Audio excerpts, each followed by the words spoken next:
Luka Doncic and the Dallas Mavericks will not be seeing the playoffs or even the play-in tournament this season. But what went so wrong? And why couldn't they win many ball games even though they were literally in the Western Conference Finals last year? To figure that out, we're going to address every major problem the Mavericks had, starting with rebounding. Rebounding might not be the most intriguing or interesting aspect, but it is without a doubt one of the most important aspects being a top-tier, let alone championship team. Rebounding on the offensive end gives you an extra possession and another opportunity to score. And if you're in a close game, especially a playoff game, that one extra possession could win or lose you the game single-handedly. For example, remember Ray Allen's three-point game winner versus San Antonio Spurs when they were down 3-1? Well, we don't think many realized that LeBron James took the first shot and missed. Then Chris Bosh grabbed a rebound over two Spurs players and passed it out to Ray Allen for the game winner. And while many don't talk about that aspect of the game winner, it's what won them the game. The rebound. But now back to the Mavericks. They're 30th in rebounds this year, which is dead last. And nobody's quite sure why, because honestly, rebounding is more effort than anything. It could definitely be pinned on the players. But on the other hand, their head coach Jason Kidd should hold some responsibility as well. Because while rebounding is based on a player's effort, it's the coach's job to encourage and make rebounding a focal point every single night. And the weird thing is, the Mavericks aren't really a small team. They have a 6'7" point guard in Luca Doncic,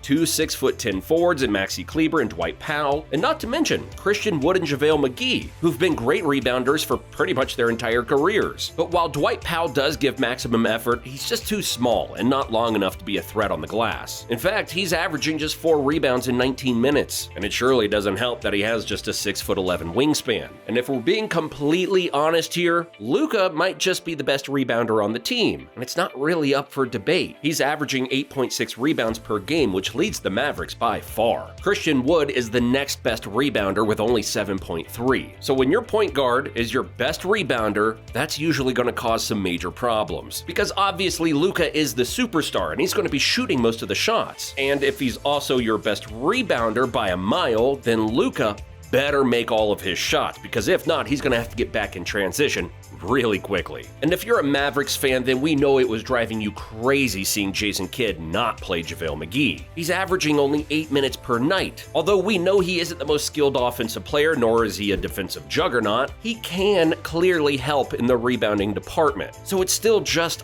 odd that Kidd has been reluctant to give him more minutes. But now let's talk about their second major problem this season: defense. The Mavericks are ranked 24th in the NBA in defensive rating. Combine that with their poor rebounding, and there was just no way that they could be a serious team in the Western Conference. The first mistake they made was trading away Dorian Finney-Smith. He's one of the best defenders in the NBA and can guard multiple positions at a high level. He gave the Mavericks at least some resistance, but without him, they don't have any real defensive stopper. And in today's league, you absolutely need one if you want to have any chance of beating the best teams. And yes, they did trade away Smith for Kyrie Irving, one of the best guards in the league, but Kyrie is a very bad defender too, and so it made their defense significantly worse. After the trade deadline, the Mavericks had a lineup of Luka Doncic, Kyrie, Tim Hardaway Jr., Reggie Bullock, and Dwight Powell, which is one of the worst defensive lineups in the league. And they definitely have the worst defensive backcourt. And when you're in a conference with guards like Steph, Ja Morant, Chris Paul, Devin Booker, De'Aaron Fox, Anthony Edwards, SGA, and Damian Lillard, you better be able to slow them down at least a little bit, or they're gonna make you pay. And also with Dorian Finney-Smith being gone, they have no wing defender with decent size. So bigger wing scorers like Kawhi, LeBron, and KD can have a field day against this defense. We saw exactly that when the Suns and Mavs played each other and Durant hit the game winner over Tim Hardaway Jr. To be fair, KD is practically unguardable. And to Hardaway's credit, he did play some pretty good defense. But in reality, he's just too small to give a solid contest on a player of KD's size. And when it comes to protecting the rim, forget about it. The Mavericks don't do that, especially when McGee is off the court. Christian Wood has improved some as a rim protector, but he's nowhere near being elite. And the same goes for Dwight Powell and Maxi Kleber. But now, unlike what practically every team in the league is doing to him, let's quit beating up on the Mavs and go over some of their positives, starting with their three-point shooting. They're 8th in three-point percentage this season and 3rd in three-pointers made per game. So they are a very good shooting team. And statistically, they were an even better shooting team even after trading Spencer Dinwiddie and Dorian Finney-Smith, two really solid shooters. And this is where Tim Hardaway Jr. really shined. He shot 38% from 3 on 7.7 attempts per game. So the 31-year-old was definitely a big part of their success from deep. And so was Bullock, who shot 38% from 3, and Josh Green and Christian Wood also shot favorable percentages, even if it was only on a small volume of attempts. And let's not forget, Kyrie is shooting 38% from 3 on 8 attempts per game. So overall, they're near the top of the league when it comes to shooting the 3-ball, which will be a great building block for next season. But the biggest positive for Dallas is obviously Luka Doncic. He's a young superstar who just turned 24 years old. And although there are talks of him potentially wanting out, we think he will and should give it at least one more season in the Big D. Because if we're being completely honest, the Mavericks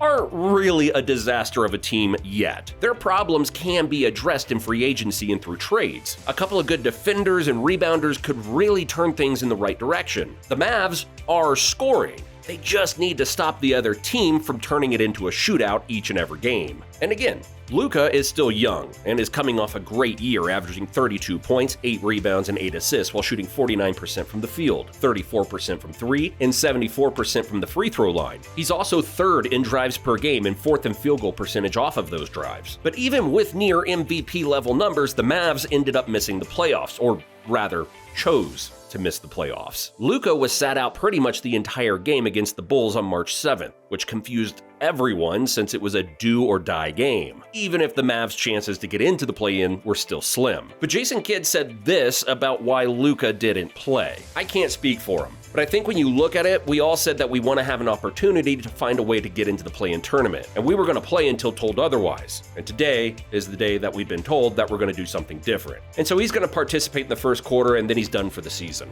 So apparently this was more of an organizational decision for the future. And when you think about it, this was probably for the best. Realistically, given their defensive deficiencies, the Mavericks probably didn't have much of a chance at the finals anyways. And it gives the Mavericks enough time to really evaluate the team and figure out their direction, because no one is even sure if Kyrie Irving is gonna be a Maverick by next season. Remember, he left the Brooklyn Nets due to them not giving him the max contract. And if the Mavericks decide not to give him a max as well, then who's to say he won't wander off to another team who will? But the real question for Kyrie is there even another team that will give him a max deal? He is obviously one of the best guards in the game who could drop 30 or 40 on any given night, but he's shown time and time again that his presence does not equal winning. From the Boston Celtics to his last stint in Cleveland and his time in Brooklyn, there have been a never-ending affair of off-the-court issues. We just don't see any team trying to take that chance. Maybe the Lakers, but even then, it's not written in stone.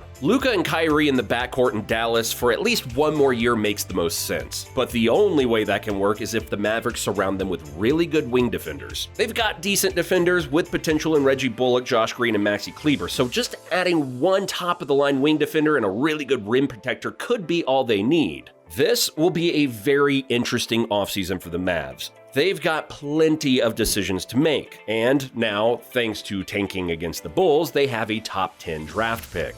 This is a very talented draft with plenty of rising prospects, so things aren't nearly as bad as they might seem down in Dallas once you look at the bigger picture. But what moves do you think the Mavericks need to do this offseason? Let us know in the comments down below. Thanks for watching, and we'll see you in the next one.